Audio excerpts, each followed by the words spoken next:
નમસ્કાર દોસ્તો, દ્વારકાધીશના દર્શને જતી એક યુવતી સાથે બનેલ એક હૃદયસ્પર્શી અને રહસ્યમય ઘટના. કાવ્યા અમદાવાદની એક મલ્ટીનેશનલ કંપનીમાં સોફ્ટવેર એન્જિનિયર હતી. ઓફિસના સતત તણાવ અને માનસિક શાંતિની શોધમાં તેણે એકલા જ દ્વારકા જવાનો નિર્ણય કર્યો. કાવ્યા આમ તો આધુનિક વિચારોવાળી છોકરી હતી, પણ શ્રી કૃષ્ણ પ્રત્યે તેને અતૂટ શ્રદ્ધા હતી. ચોમાસાની ઋતુ હતી. આકાશ કાળા ડિબાંગ વાદળોથી ઘેરાયેલું હતું અને કાવ્યા પોતાની કાર લઈને એકલી જ દ્વારકા જવા નીકળી પડી હતી. જામનગર વટાવ્યા પછી રસ્તો ધીમે ધીમે સુમસામ થવા લાગ્યો. સાંજના 7:30 થઈ ચૂક્યા હતા. હજી દ્વારકા પહોંચવામાં 2.5 થી 3 કલાકનો સમય બાકી હતો. અચાનક ધોધમાર વરસાદ શરૂ થઈ ગયો. વિન્ડશીલ્ડ વાઇપર પૂરી ઝડપે ચાલવા છતાં સામેનું દ્રશ્ય ધૂંધળું દેખાતું હતું. આસપાસ દૂર દૂર સુધી કોઈ લાઇટ કે માણસ દેખાતું નહોતું. કાવ્યાના મનમાં થોડો ડર પેસી ગયો. અચાનક એક જોરદાર અવાજ આવ્યો અને કાર એક તરફ નમી ગઈ. કાવ્યાએ માંડ બ્રેક મારી કારને રોકી. બહાર નીકળીને જોયું તો કારનું પાછળનું ટાયર પંચર થઈ ગયું હતું. વરસાદમાં ભીંજાતા કાવ્યાએ કારની ડિક્કી ખોલીને જોયું, પણ સ્ટેપની બદલવા માટે જે જેક જોઈએ તે ગાડીમાં નહોતો. તે ઉતાવળમાં ઘરે જ ભૂલી ગઈ હતી. મોબાઈલ કાઢીને જોયું તો નેટવર્ક ગાયબ હતું.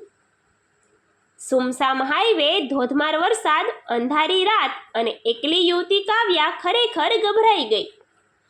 તે કારની અંદર બેસી ગઈ અને સ્ટિયરિંગ પર માથું રાખીને રડવા લાગી. તેણે આંખો બંધ કરી અને મનોમન દ્વારકાધીશને વિનંતી કરી, હે કૃષ્ણ, મને ખબર નથી કે તું ક્યાં છે, પણ આજે જો તું ન માર્ગ બતાવે તો હું મુશ્કેલીમાં મુકાઈ જઈશ. બરાબર 5 મિનિટ પછી કોઈકે કારની બારી ખખડાવી. કાવ્યા ચમકી ગઈ. તેણે કાચ થોડો નીચો કર્યો. બહાર એક 22 થી 25 વર્ષનો યુવાન ઊભો હતો. તેણે માથે મોરપીંછ જેવી ડિઝાઇનવાળો રૂમાલ બાંધેલો હતો. શ્યામ વર્ણ હતો અને આંખોમાં અદ્ભુત ચમક હતી. આટલા વરસાદમાં પણ તેના ચહેરા પર એક મધુર સ્મિત હતું. તેણે પૂછ્યું, બહેન, શું થયું? કેમ ચિંતામાં છો? કાવ્યાએ ધ્રુજતા અવાજે કહ્યું, ટાયર પંચર થઈ ગયું છે અને મારી પાસે જેક નથી. યુવાને હસીને કહ્યું, બસ એટલી જ વાત? તમે અંદર બેસો, હું હમણાં જ ટાયર બદલી આપું છું. કાવ્યાને નવાઈ લાગી કે આ સુમસામ રસ્તા પર આ માણસ ક્યાંથી આવ્યો. તેની પાસે ન તો કોઈ બાઇક હતી, ન કોઈ ગાડી. થોડી જ વારમાં તે યુવાને પોતાની પાસે રહેલા સાધનોથી ટાયર બદલી નાખ્યું. તે આખો વરસાદમાં ભીજાઈ ગયો હતો, પણ તેના ચહેરા પર થાકનું કોઈ નિશાન નહોતું. ટાયર બદલાઈ ગયા પછી કાવ્યા કારની બહાર આવી. કાવ્યાએ પર્સમાંથી 500 રૂપિયાની નોટ કાઢીને તે યુવાન તરફ ધરી અને કહ્યું, ખૂબ ખૂબ આભાર ભાઈ. જો તમે ન આવ્યા હોત તો મારું શું થાત ખબર નહીં. આ લો તમારી મહેનતના પૈસા. યુવાને પૈસા લેવાની ના પાડી દીધી અને ખડખડાટ હસતા કહ્યું, બહેન, દ્વારકાના માર્ગે કોઈ વટેમાર્ગુની મદદ કરવાના પૈસા ન લેવાય. અને હા, જગતનો નાથ બેઠો હોય ત્યાં સુધી દીકરીઓને ડરવાની જરૂર નથી. કાવ્યા તેની વાતોથી મંત્રમુગ્ધ થઈ ગઈ. તેણે પૂછ્યું, તમારું નામ શું છે અને તમે ક્યાંના છો? યુવાને હસીને જવાબ આપ્યો, લોકો મને શ્યામ કહે છે.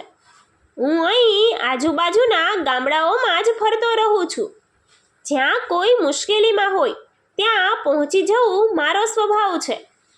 કાવ્યાને તેની આંખોમાં એક અજીબ આત્મીયતા દેખાઈ. વરસાદ હવે ધીમો પડી ગયો હતો. કાવ્યાએ કહ્યું, હું દ્વારકા જાઉં છું. જો તમારે આવવું હોય તો હું તમને આગળ ગામ સુધી મૂકી દઉં. શ્યામે કહ્યું, ના બહેન, મારે હજી પાછળ બીજા કેટલાક મુસાફરોની સંભાળ રાખવાની છે. તમે નીકળો, મોડું થાય છે.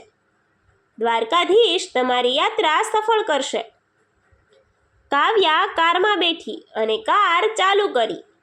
જેવી તેણે કાર ગિયરમાં નાખીને આગળ વધારી અને સાઈડ મિરરમાં પાછળ જોયું તો આશ્ચર્યનો આંચકો લાગ્યો. પાછળનો આખો હાઈવે એકદમ ખાલી હતો. તે યુવાન ક્યાંય દેખાતો નહોતો. આસપાસ કોઈ ઝાડ કે સંતાવાની જગ્યા પણ નહોતી. તે માત્ર થોડી સેકન્ડોમાં જ ગાયબ થઈ ગયો હતો. કાવ્યાના રૂવાડા ઊભા થઈ ગયા. કાવ્યા રાત્રે 10:30 વાગ્યે દ્વારકા પહોંચી. હોટલમાં રૂમ રાખી તે આખી રાત ઊંઘી ન શકી. તેની આંખો સામે એ યુવાન શ્યામનો ચહેરો અને તેનું સ્મિત જ તરવરતું હતું. બીજા દિવસે સવારે કાવ્યા દ્વારકાધીશના જગત મંદિરના દર્શને ગઈ. ભક્તોની ભીડ હતી. કાવ્યા લાઈનમાં ઊભી રહી. જેમ જેમ તે ગર્ભગૃહની નજીક પહોંચી તેમ તેમ તેના હૃદયના ધબકારા વધવા લાગ્યા. જ્યારે તે બરાબર મૂર્તિની સામે આવી ત્યારે પૂજારીજી આરતી કરી રહ્યા હતા. કાવ્યાએ શ્રદ્ધાપૂર્વક આંખો બંધ કરી હાથ જોડ્યા.